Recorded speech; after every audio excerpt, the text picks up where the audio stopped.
Hey friends, Shane from HowToWrench.com, and I did a little short talking about these cheap compression testers like the Harbor Freight or Amazon ones and whether they're any good versus a Mac, or one of my favorite little ones is the SnapOn one. Love this thing because I can just shove it right up against a spark plug hole and not thread it in. It's really great for small engines and Harley Davidsons. The point I want to make here of why I love this thing and why I can't believe I didn't think to grab it, being so I was at the customer's home, I was going to knock out a compression test for his customer and see if it's worth taking the next step or whether they want to go ahead and repair the vehicle. What I did from habit is I grabbed my Mac one. Just like I said, I got this thing in 1994 Motorcycle Mechanics College. I forgot to grab an adapter out of my leak down tester that would work for me. So I was thinking those, man, I wish I would have grabbed this because I love this thing. It has all these adapters, but it also has the straight push it up against a head adapters all in one kit for like 20 bucks. Things are mind blowing. So what I said doing last video, I'm going to go ahead and just record doing the compression test on here so you could see me prove them against each other. But before I do that, I'm going to show you a cool trick here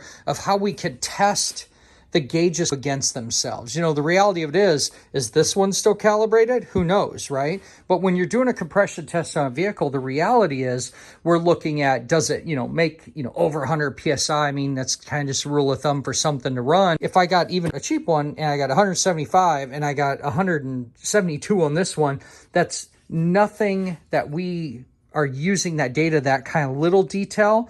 We're really, at least in my opinion, I'm really using these for a pass-fail to really decide what to do. And then I'm using it for like the health of the engine. If I have an engine that's supposed to have 150 PSI and let's say it has a 105, I'm concerned, I'm worried about that. And then what I want to do whenever I get a bad reading is I do this test. Hey friend, smash the subscribe button, it really helps us out.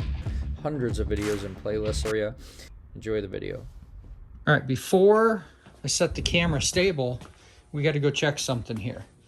What I want to know is what the air pressure is on my air compressor tank, because what I'm going to do is I'm going to compare the gauges against that. And I got about 100 PSI in there. So watch what I do next. Just going to use that as a standard.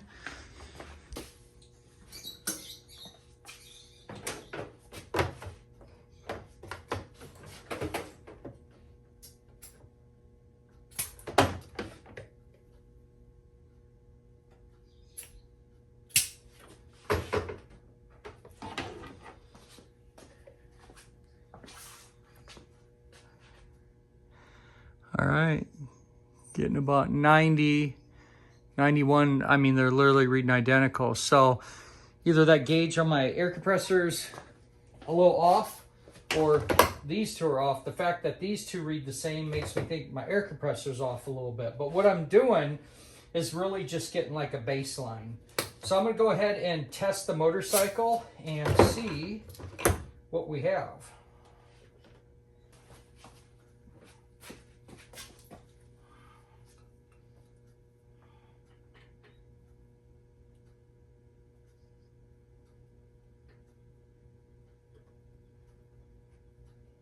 If you haven't seen my video on how to do a compression test, I got a really neat little cheat sheet for folks as well. We have the throttle all the way open. Got both spark plugs out.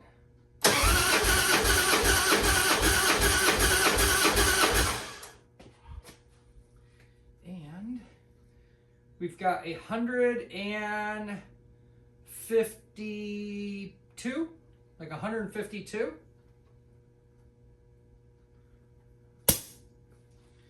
Okay.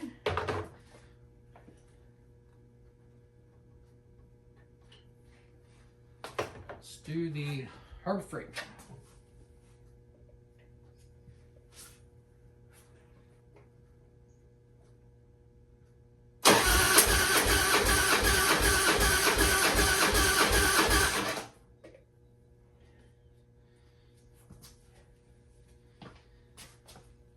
It's just hard to beat that.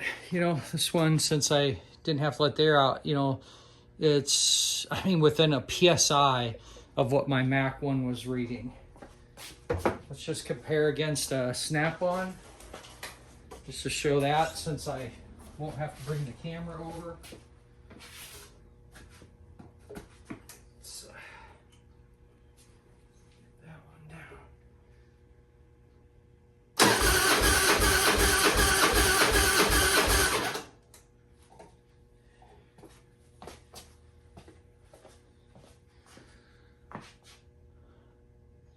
So there you go, my friends. I got to do this other cylinder and get back to work, but I just wanted to make a point of how you can check your tools. I think the value of this video is knowing how to, analyze and compare data, right? I mean, if we have any kind of diagnostic tool saying it's bad, a multimeter, a tester, whether it's leak down, compression, analyzing anything, I always like to grab another tool and see if I'm getting that same reading, or have a way that I could check it against something just to know whether I actually have a problem there.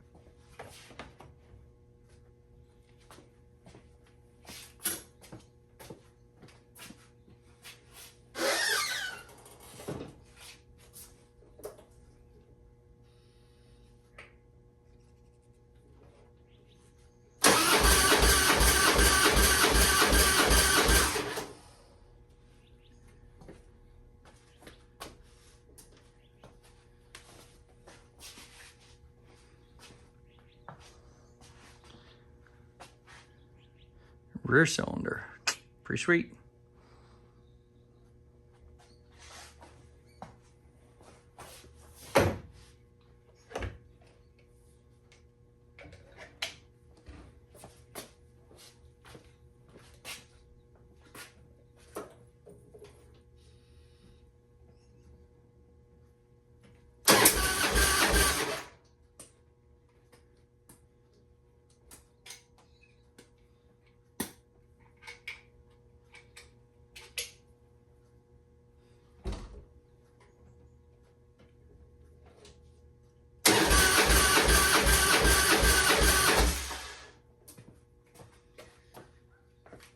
Battery's starting to crank down a little bit.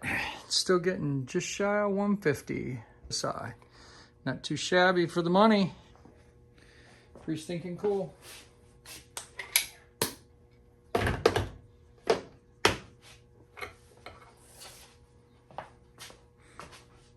So, my friends, if you haven't done so yet, make sure and like, share, and subscribe. Love this content.